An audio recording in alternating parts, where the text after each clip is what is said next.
we'll get going. So today we're going to talk about outside plant software, managing circuits. And let's see, design optimum circuit paths, select default cables and strands, patch up a circuit along the way. Okay, sounds like something. See if I can do it. We usually start these things with like a polling. By the way, I'm Jason, last name Sherman, Jason at graphicalnetworks.com or jason.sherman. And what else can I say? I've been here a while. And if you got questions after this, you can post them during the session. You can do the chat thing, raise your hand. I don't know, it's one of those things. So you can certainly do that. You can always contact us afterwards. Go to netTerrain.com, go to graphicalnetworks.com. There's emails, support at Graphical Networks or sales at, or call us or write us a postcard from where you are. Whatever you want to do. If you want to get in touch with us, maybe you won't. Maybe after the demo, you'll be like, nah, that's not the right fit. Then that's fine. Or you just might not like me, which is fine too.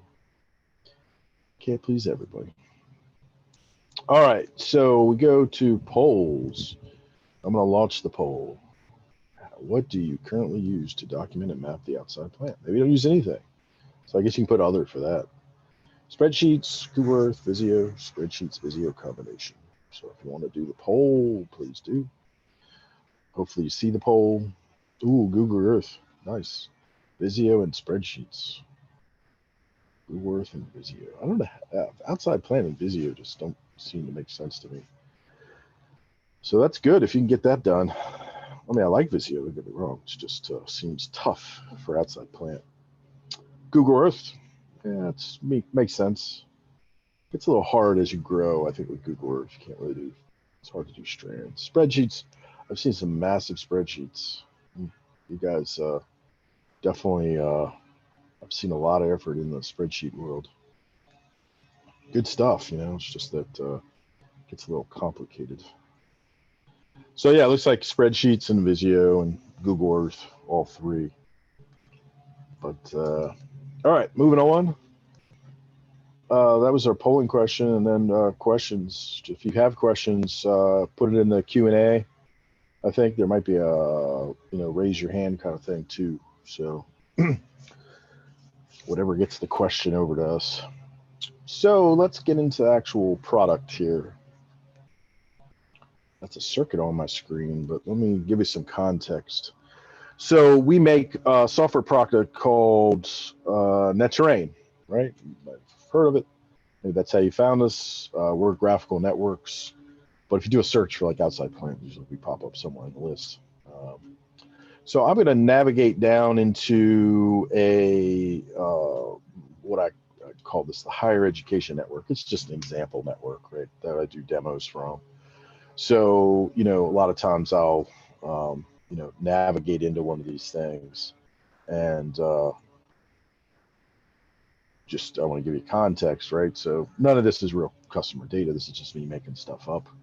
I'm in Maryland, so I usually sort of focus on Maryland, the area, the state of, and you'll see I got some red lines and stuff. So this is like if you do an outside plant and you need to show sort of long paths, you can certainly do that. You see I got lots of what we refer to as a bend point. This is actually a cable I put in a pathway, and then I actually have a circuit and a bundled link. The bundled link would be actually the fiber strands. But anyway, the point is, you can lay out these sort of long pathways. So if you need to show, I have cables, I need to show I have fiber and where the fiber runs and manholes and handholds and all that stuff. I have more of that actually in the project, sort of down at this level, where if I jump inside the University of Maryland here, so for instance, if I double click on this guy here, and we want to check out more of the sort of campus view, then I would navigate down to this. So here I've got an actual campus, lots of buildings. See the big green things? Those are just pointers, just to give people context if they're navigating my project. Because you can get to this demo project as a read-only user. It should be accessible where if you go to this URL, you can sort of navigate up and down in this thing. Can't make changes to it, at least I hope not. So you can edit. Anyway, so if I zoom down, you'll see sort of at street level, you've got sort of these cables here. These are conduits. I have other link types and other things on here. I actually have it turned off. I'm just showing my conduits right now, but I can show strands and fibers and all that good stuff. But I can also go in here and look at, a conduit path. This conduit runs from the manhole into this building. But this conduit path on the left-hand side, it's hard to see because it's in red, but it says circuits 14, bundled links 7, containers 1, and so on. If I click on, let's say bundled links, I click on that. What that's telling me is it's saying, hey, you have a conduit here, and what's inside the conduit? And if I click on that, it shows me, oh, I've got all these cables.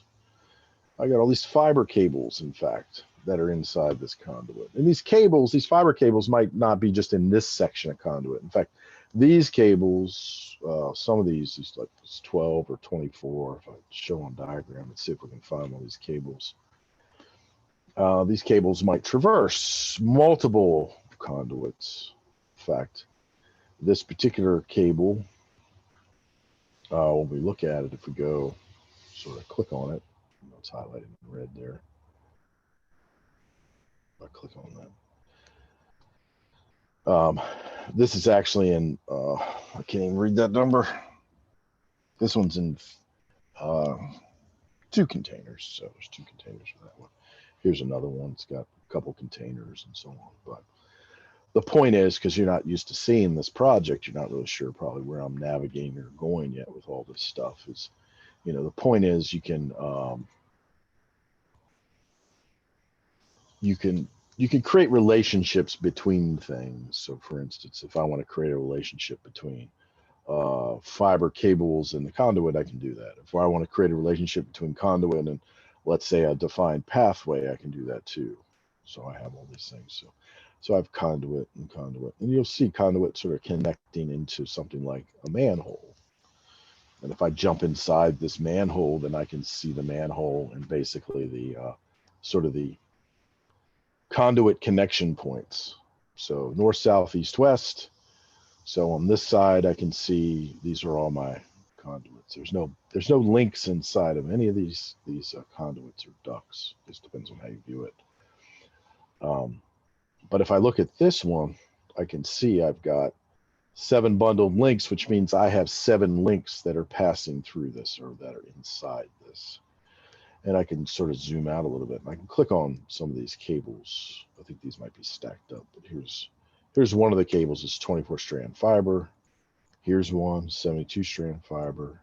Here's one, that's the actual conduit. Right? So that conduit runs from here to here. But this cable and this cable are actually inside here, inside the conduit. So, visually, the point of all this is to show you, for instance, what is inside the manhole. Oh, I've got 2 devices inside the manhole. Forget about the other stuff. Those are the connections that are actually external to my project, external to my what I'm seeing here. Oh, shoot. Sorry. I had accidentally hit my share and turned it off, and you're probably asking me that question. Yes. Great question. It did freeze. It actually didn't freeze. I'm silly. I just forgot to press the button to unfreeze the screen, or I accidentally hit it or something. Anyway, sorry about that. Let me back up so you can actually see something, right? Instead of seeing, there's the manhole. Let me zoom out of my campus view here.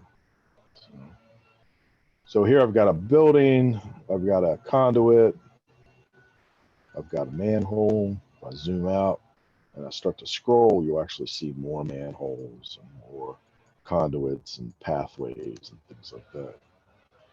But again, let me jump inside this manhole, which is what I was talking about a minute ago. All right. So here, let me turn off some interdiagram connections for a second. So here, I'm just showing all the, basically the duct banks or the conduits, conduit connecting to conduit and that sort of thing. And the devices that are inside here. But as far as the connections and everything, in order to see those, I have to turn on my what are called inner diagram connections. So now what I'm seeing is actually conduit segment, and that conduit connects from the building to here, this actual, conduit connection point or the pathway.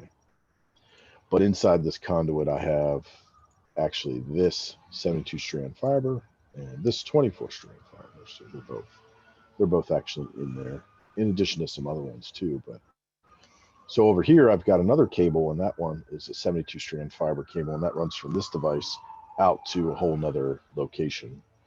This one is actually part of a manhole. This is inside a manhole elsewhere.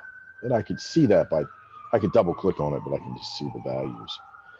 But if I zoom in here and look at this, I can see this is a conduit, and I've got a bunch of bundled links. Bundled links are basically what's inside this conduit. So if somebody asks me the question, hey, this conduit just got cut, or we need to move this conduit, we're putting it in the building, what's going to be impacted? I know that there's 6 cables inside here. One, I know that just because it tells me 6, but if I click on the actual conduit, there's a number over here, number 6, that I can click on, and it tells me all the fiber cables that are inside that conduit. So a bunch of 12 strands and 24 strands and 72 strands. Why am I showing and talking to you all about this? So, well, partly to show, hey, you can show this data and information, visually, right? I can show that I have a device in the manhole. I can show the pathways, north, south, east, and west. I can show that there's fiber cables and so on, assuming you want to show all those things. But I can look at a device and double click on it and actually see the device.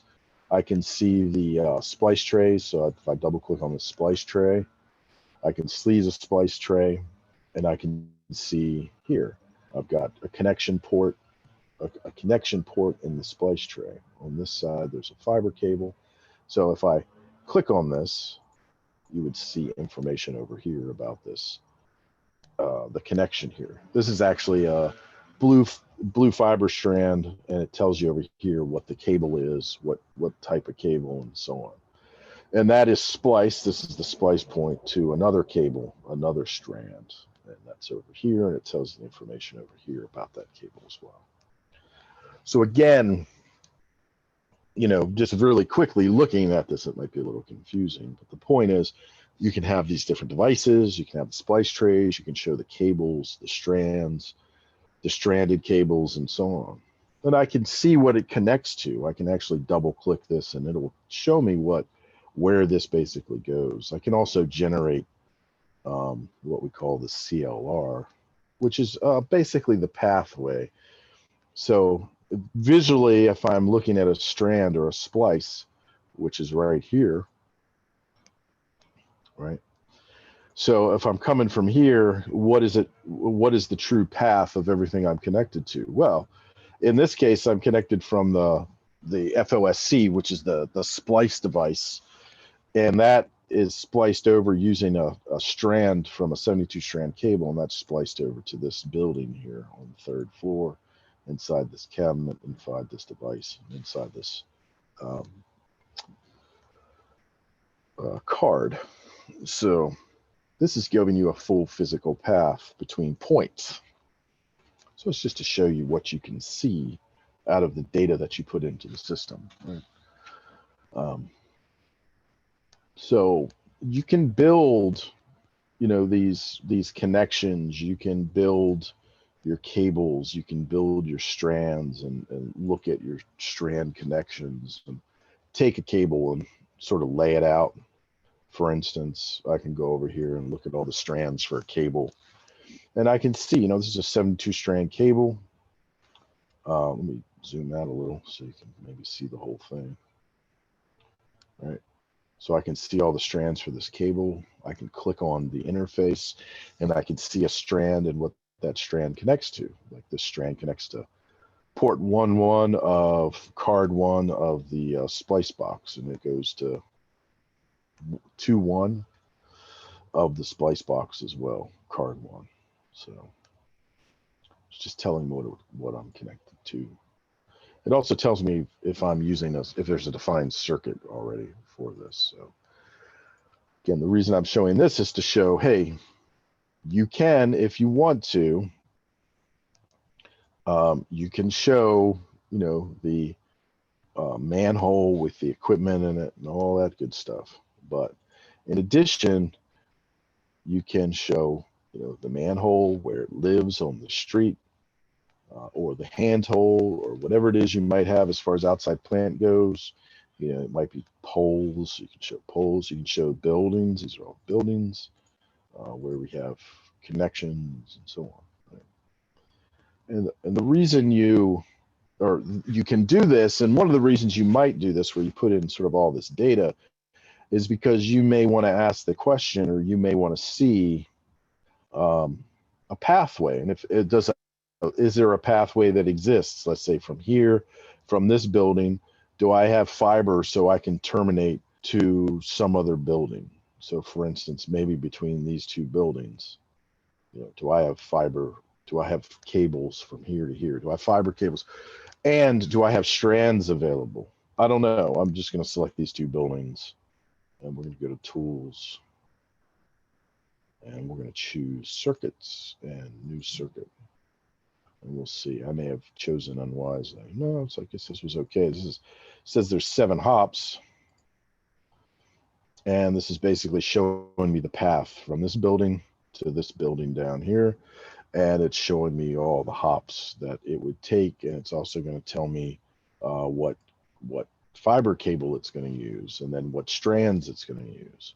When I say I'm talking about if I want to define a circuit path, if I want to say, hey, system, show me the path between these two buildings, and show me a path where I have cables, and of course cables that have strands, and show me strands that are freely available and are not currently assigned to any other circuit. That's what this algorithm is doing. Is there multiple paths available? How are responses organized? Yeah. So if there are multiple paths, you would see multiple paths in this view. Actually, in this same dialog, you'd see a main path, and then you see a secondary path. So we'll calculate 2 paths. So if you have a secondary path. Now, for us, a secondary path means that it does not cross. It doesn't use anything in between the building and the building. So if you have 2 buildings you've selected, of course the 2 endpoints can be redundant in the secondary path, but everything else should be not included, right? It shouldn't use the same cable in the secondary path. It should use a secondary cable if it exists, and use strands from that, because that would mean it is standalone. It is separate from the original path, which means it's a redundant path at that point. So you can have redundancy in the pathways. So it will show you that. I don't really have that in my project here, where I've got a lot of redundant paths. So it will sort of set that up for you. And then you basically go through the process, and you can choose to assign different strands if you want to. Otherwise, you would just use the default paths that are assigned to it, and the default cables for that matter. But you can, again, you can choose, if there was a second cable, you could right click on it and actually say, hey, use this path, use this as the circuit, or for the circuit. So another question, suppose you have 3 choices to get from building A to building B by hopping through different buildings. I don't know about the third choice. I'm not sure where the third choice would come in. I'm used to sort of 2 buildings, and then you've got 1 pathway and then a secondary pathway. I mean, the third choice would be probably if you're using cables within the first or the second, where you're changing those cables. Those are available. So more strands than others? No, it's up to you at that point. You can decide if you have more strands in one cable versus another. If you want to use those strands, you can right click and say, use these strands. By default, we just look at the strands and go, is something available? And then kind of go from there and build on top of that. So it's up to you at that point. So once you do sort of define these paths, and you define the circuit, then you say, okay, well, I have the 2 points. I know what cables it's going to use, or I've decided these cables, or I've decided these strands I'm going to use if you're not going to use the default values and so on. Then what I would do is define that circuit path. So I can, let me show you the full circuit list here.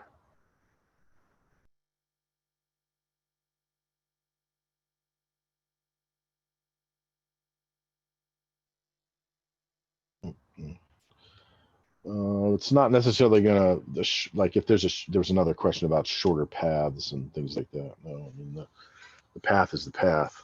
I mean, the secondary path might be shorter for sure versus the primary path, but it's going to go, okay, here are the two paths I figured out. I don't think we do a tertiary, like you were asking about a third path now. We usually pick two, and if there are two, we make sure that they're not on top of each other. They use different fiber. And if that doesn't exist, then you only get the one path. So, because that means you don't have a primary and a secondary. It just means that you have a path. At that point, just run it again and choose another path on your own. So here we've got a table, circuits. These are defined. So if I've already defined these, I've gone into the system and kind of did what I showed you, which was select 2 points and press the button and say determine a path for me. You can see I've got different hops. The hops is a little misleading because you could actually have more, in theory, sort of hops, but like when you look down at one of these ones, it doesn't mean that it's only one. In some cases, it is only one. It's just point A to point B. But you could have some things in between because you may have a cable that traverses multiple, let's say, multiple manholes, but it's not necessarily a spliced cable. So it's not like you've taken cable strands out of it. It's just that it's like a home run or a semi-home run cable you've got involved. So you still might, hops for us in this context is really kind of where you're splicing along the pathway. This is probably the biggest one, this one that goes to McKeldin. And if I want to look at that, I can look at it on the map. All right, click view map and sort of see it on the map. This may take a second to bring up because it's got to throw everything on the map. And while that's cooking, let me go to, well, let me wait for this to go in. It should sort of highlight the path, right? So it goes from this building to this building and then whatever all along the route. So there might be a couple, it looks like a few things sort of along the way. I'm going to go back to that circuit view and then I'm going to build I'll build the CLR for this. And the CLR is sort of like the physical, physical view. Does it total up the length of the total path through hops? The length, if you want to see the length, no, it doesn't total the path. It doesn't like give you a number at the very end. I guess you could have an expression that does that possibly, because you can select let's say the conduit between 2 points and say, hey, show me the measurement. What's the distance between these 2 points? I don't know if we have an expression for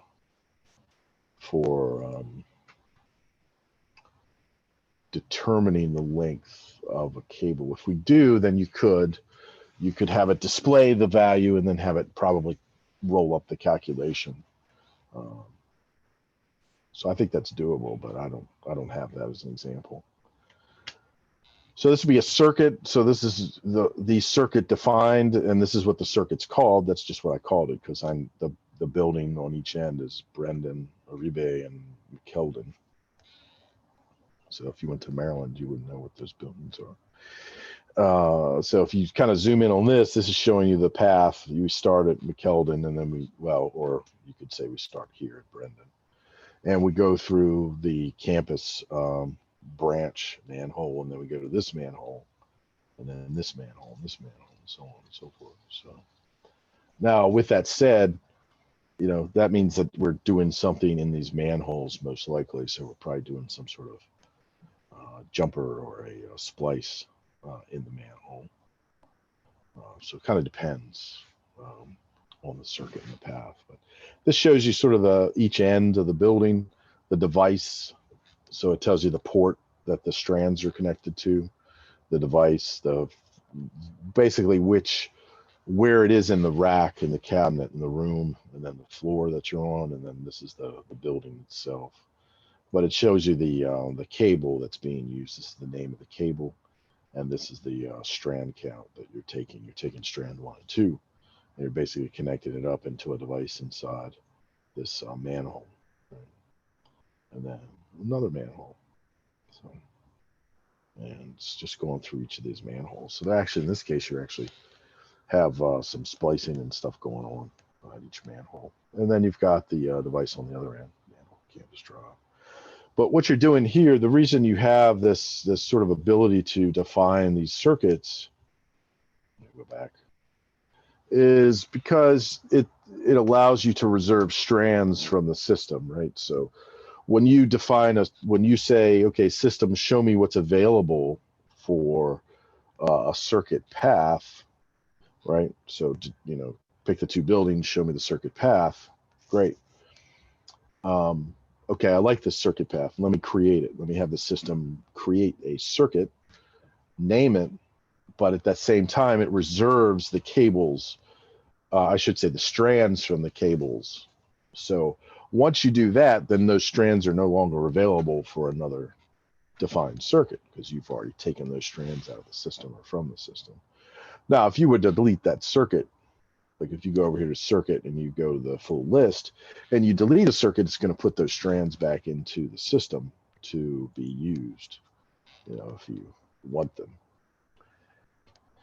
So, but these are a bunch of defined circuits. So that's, in a nutshell, outside plant and defining circuits. I mean, that's a really quick overview. There's a lot to it. I mean, you know, you have to put in, of course, you have to put in your cables. They have to be stranded cables. You have to connect your strands up to whatever the connection points are, and then do your splicing where appropriate, and lay out, you know, all that sort of infrastructure. And then from that, we can determine what the circuit paths are. So anyway, I've been talking a bit. Let's see if there's any other question. Yeah, we talked about the total length. So if there's anything else, let me know. Sort of run out of time here a little longer than I thought it would. So yeah. But if you have more questions that come up, you want to, you know, you want to test things out or try things, or again, just ask more questions to us during some sort of demo, we're happy to do that. Or just, you know, call sales and talk to them too. Just see what they say based on what you're looking for or want to do. But yeah, you can try it out. There's demo stuff you can sign up for. And, that's it. Let's see if there's any other questions. Retail levels, is this cloud? Oh, here we go. Is this cloud or can I get on-prem? So it is, you can do either. You can do cloud or on-prem, you pick. As far as pricing, it's basically per object. We don't price for like links and ports and things like that, but we do price for objects. Like for instance, you have a switch or you have an LIU patch panel. That would be the licensing, you know, the number of objects that you're using. So, but there's some things we don't license for. Like I said, the cables themselves we don't license for. So, if you have an idea of the size of your project, you might want to call us and we can tell you kind of how to get a general idea what the cost would be, because cost might be, you know, pretty low. It might only be $100 a month if you're talking about cloud and 100 total objects. Or, you know, if it's 40,000 objects, then it becomes unlimited, and then it's a bit, then there's more cost, of course, you know, and it's expensive.